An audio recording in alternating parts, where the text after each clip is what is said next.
Welcome to I Love This Thing So Freaking Much, a podcast about passion. My name is Sophie Katz, and today I am joined by phenomenal Phil Rosso, a magician and mind reader who's been working on pivoting from live theater shows to online experiences.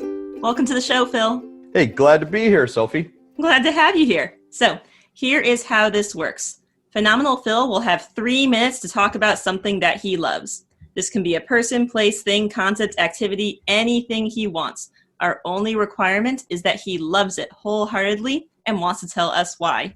Are you ready, Phil? I am ready. Great. Got my timer here. Now, what do you love so freaking much?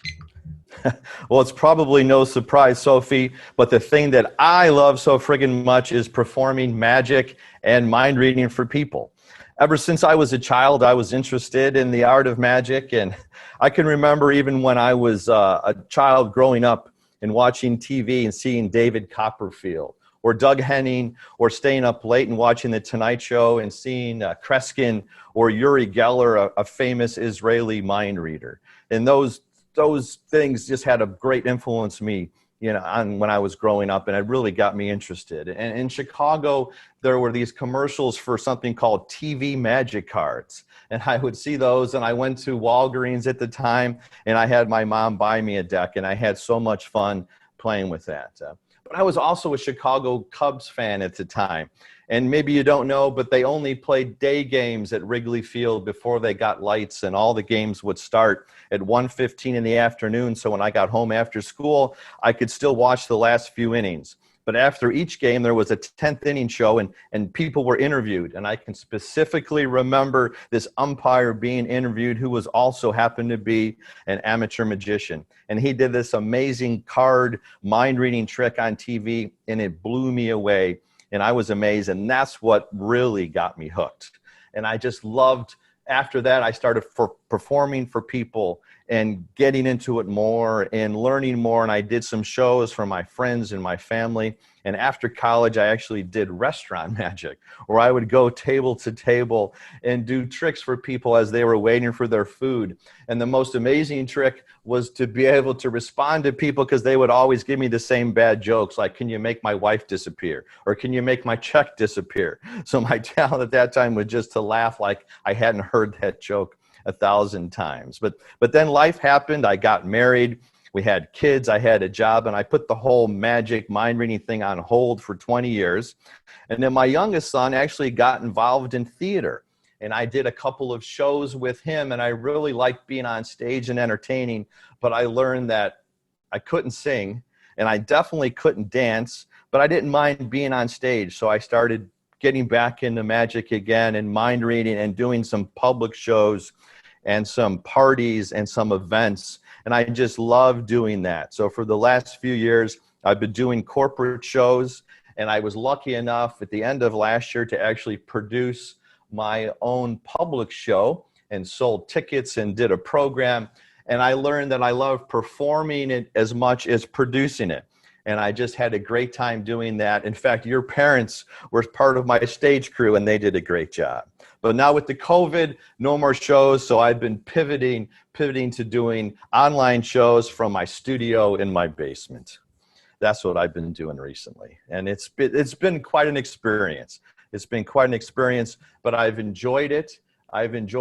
And I've got a whole setup going on, and it's been so much fun trying to connect with people through the camera on Zoom and talking with them. And we've had some great groups, and we've had people, some birthday parties, and I've done some things for different private groups as well. And it's been so much fun doing that as well. But it's not the same as performing.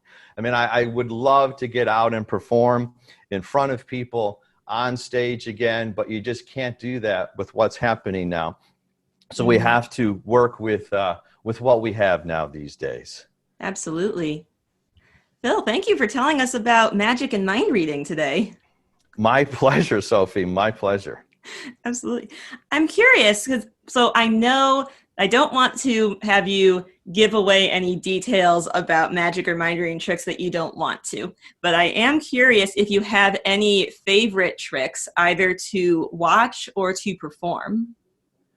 I like to do things where I interact with people and talk to them or have them think of words or think of things or think of a card or a place or get other people involved. Those are my favorite kind of things, which is why it's tough for me now because I don't get to interact with people as much through Zoom. Normally when I would do shows, I would get people up on the stage and we would work them through something and have them do things. Those are my favorite kind of things to do. You mentioned that your early inspiration for being a magician were magicians and mind readers that you saw on TV. Are there any connections between the shows you saw then and the shows that you're having to figure out now that you're doing it online through a screen instead of in person? That's an interesting question. So yes, doing things on Zoom is very similar to doing things, you might have seen on TV. Now, I don't use camera tricks, or I really can't, but the screen is flat. You're not on a stage. So it's almost like everyone is getting a close-up show, because when I have a camera, I can lean right into the camera and look someone right in the eye, and say, Sophie, you're thinking this or you're doing this or tell me this. And it's kind of fun to do that. Where on stage, it's great as well to be in person. But the bad thing is somebody might have a seat way in the back and they can't see. Where if you're on a camera, on Zoom, everyone has a front row seat. It's actually making me think of like the opening scene of the movie Now You See Me, which have you seen that movie? I don't think so. It came out a while ago, but the opening scene of it is a card trick performed directly to the camera. And I remember watching that thing because if you'd seen that show from, on a stage from far away, it would just be a thing between the magician and the one person. But every person on the screen who's watching you through a screen is the person you're doing that trick to. It is. So when you do that, you're exactly right. It's like performing to everyone who's right there. Do you have any advice for new magicians or mind readers? Advice? Well, this is a crazy time to get started. So I would say, good luck right now because things are different. You can't, I've got a lot of friends that do trade show magic, and it's really tough now because there's no trade show. So a lot of people, luckily for me, this is a part-time thing on the side. But a lot of my magician friends and a lot of your theater friends, and I know the business that you're in, they're out of work because there's no shows and there's no fairs and there's no interaction and all of that. So it's been tough for people. So if you want to get into the business now, I would say now is maybe your time to read up and read about the famous magicians and study magic and mind reading and study people like Kreskin and Uri Geller and Dunninger and Anneman and all the classics back then and kind of hone your craft. So eventually when we get out of this crazy pandemic, you'll be ready to interact with people again. Absolutely. I mean, I know practice makes perfect in any craft, and now's the time to sit at home and practice if that's what you have time to do. Practice, read. One of the things that really got me into magic way back when was this thing called the Dewey Decimal System at the library. And I can remember, I think it was 793.8 is kind of the games and magic section. And a lot of young kids have no idea what I'm talking about.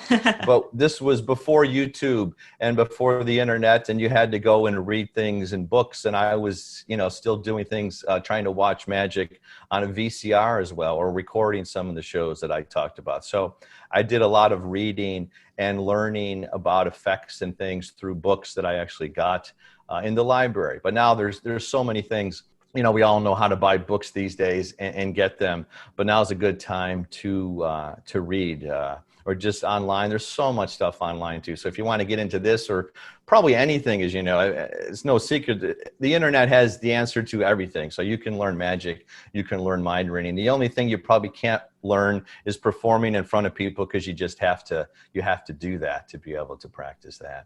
Aside from the current challenges in the field, is there anything that you don't like about performing magic or mind reading? And if so, how do you handle that?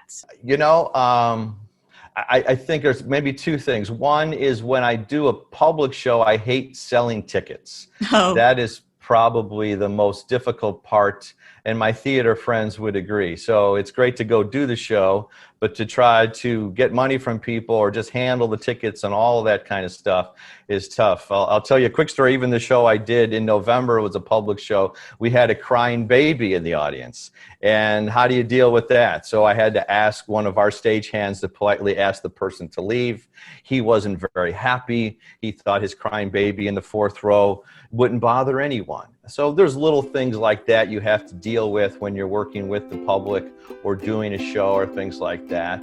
But I don't think there's anything else I don't like, because I do love it so friggin' much. Phil, thank you so much for telling us about something you love today. Sophie, thank you so much for having me on. It was a lot of fun. It really was. And thank you, our listeners, for tuning in today. If you would like to learn more about magic and mind reading or our guest, Phenomenal Phil, you can find his website in the episode description. And don't forget to use the hashtag #LoveThisThingCast to tell us about the things you love. I Love This Thing So Fricking Much is a production of Through the Window Media.